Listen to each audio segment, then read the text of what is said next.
All right, so there are three different types of learning theories. The first one is constructivism. It is a learning theory that creates meaning from experience. So students are going to be more actively engaged with problem solving and meaningful context.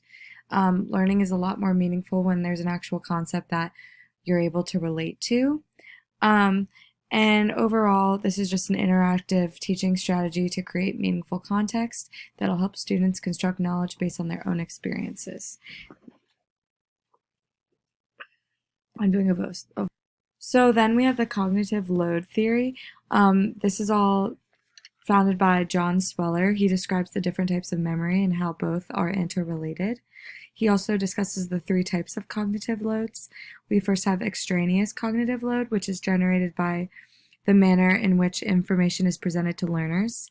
Next, the intrinsic cognitive load, and that is the idea that instruction has an inherent difficulty associated with it.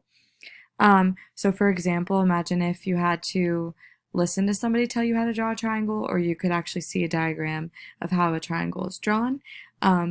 So that is much better because the learner doesn't have to deal with unnecessary extraneous information.